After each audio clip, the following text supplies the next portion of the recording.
Hey, welcome back. If you're new, how you doing? That was weird. I honestly forget how to do this. It's been almost a year. Anyway, the nominations for the 2020 Academy Awards came out today, and now I suppose I should share my thoughts on the matter. Not that anyone is exactly waiting for my opinion on this meaningless popularity contest, but I haven't made a video since last year's Oscars, so why not pick up where I left off, right? If I'm being completely honest, I did film 1.5 videos. One video on the start of another video in between then and now, but I scrapped them due to dissatisfaction. The first was an unboxing of the Ingmar Bergman box set, the Criterion set, that's like bigger than my head. The second was a review, or like a recap, of Spooktober, where my friend Sean made a list of 31 films, horror-themed films, to watch in the span of this 1 month, October, the horror month, the spooky month. And I filmed half of it and realized that I wasn't really giving any insight to any of the movies, so I gave up and just never went back to it. I found recently that I don't really know how to review a film. Giving a number rating or even just summing up some thoughts on why I liked or disliked a movie seems rather impossible, but alas, we're here to talk about the Oscars for another year. Another year of complaints. As of right now, I haven't seen all the nominees, obviously, and I probably won't bother trying to watch every single one because most of them just seem rather uninteresting. I'm also not going to talk about every single category like I used to, because it's just wasting time. So I think I'll begin by mentioning the foreign language category this year. Parasite, Pain and Glory, Les Miserables, not that Les Mis, the new one. And two films I hadn't heard about until today, Honeyland and Corpus Christi. Oh, Corpus Christi, you make good cookies. Mr. Christie, you make good cookies. The only film I've seen so far in this category is Pain and Glory, and I really enjoyed it. Me and my girlfriend are the only ones out of my friends that haven't seen Parasite yet, which is unfortunate. It's playing for one night on March 30th, so I'm going to try and catch that, and I think it comes out on Blu-ray at the end of this month, so there's that too. They all found it on the high seas, if you catch my drift.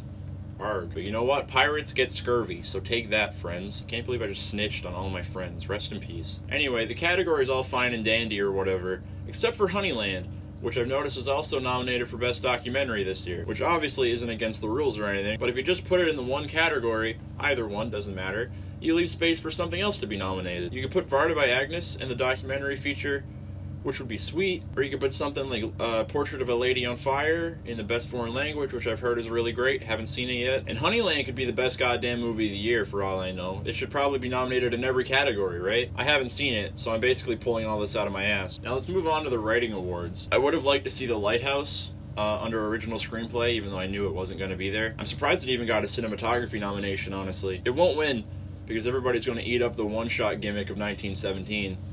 But at least it was acknowledged. Maybe Uncut Gems should be in there too, but I haven't seen it yet. Or Waves. Just nominate all A24 movies. It'll be a smooth year. I haven't seen Waves yet either, and it's playing for one day on the 30th, and I was so excited to go, but I'm scheduled to work that day, so I probably won't see it still. I never work Thursdays. And now all of a sudden, all the movies I've been waiting to see are playing, and I'm working every day. I love it! Anyway, if I were to pick a winner based on what I've seen, I'd say Marriage Story for original and Irishman for adapted. People are understandably upset over the lack of women in the directing category this year. There are so many great films directed by women this year, but instead you chose Todd Phillips.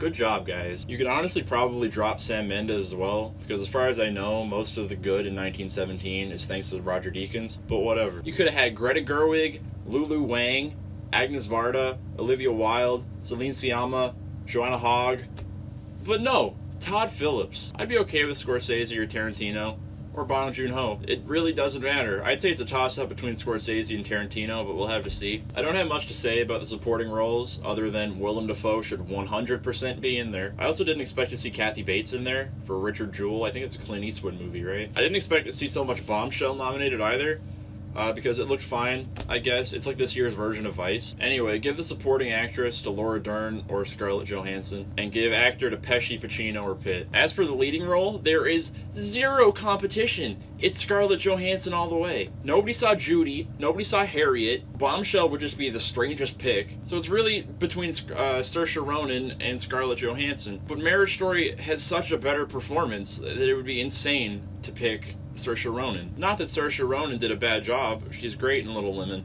Saoirse Ronan. I'm sorry. The lead actors are all fine too. I would have liked to see Robert Pattinson or Adam Sandler over Jonathan Pryce. The award would probably go to Joaquin Phoenix, and I think we all know that. I'd prefer it go to Adam Driver, but I just don't see it happening. And we get the big Mac Daddy of the night, baby. Best Picture! We got Little Women. We got The Irishman.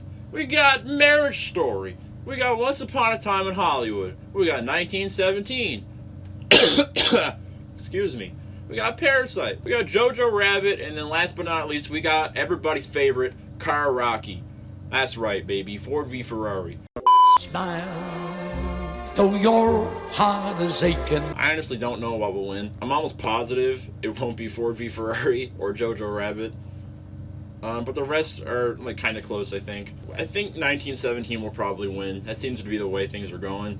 It's probably the safest bet. It'd be cool if Parasite won for Bong Joon-ho. Get a foreign film in there. Marriage Story is my favorite. Again, I haven't seen Parasite, so that could be my favorite. But right now, Marriage Story is my favorite. I really like The Irishman as well. I don't really want Joker to win, but that's just me. It's just one of those things where it came out, and I was like, oh, that was good, I think. Joker is kind of the reason I can't rate movies anymore, I think. Because I liked it, but I didn't love it. And a 6 felt too low, but a 7 felt too high.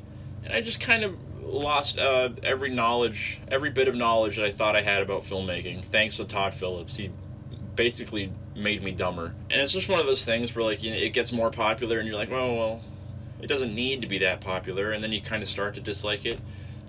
It's a bad way to think about it, but for some reason that's what happens. Anyway, what do you think should win? Let me know in the comments. No one will, but the offer is there. If you want to keep up to date with all the movies I watch, as I watch all the nominees basically for the next 2 months, you can follow me on Letterboxd. That's where I spend most of my time. And that's all I have to say. Hopefully this goes up on the day of the Oscar nomination announcements. But I doubt it, because I'm lazy and busy all at the same time. Busy doing nothing. Shout out to the evaporators. That's it. Okay, bye.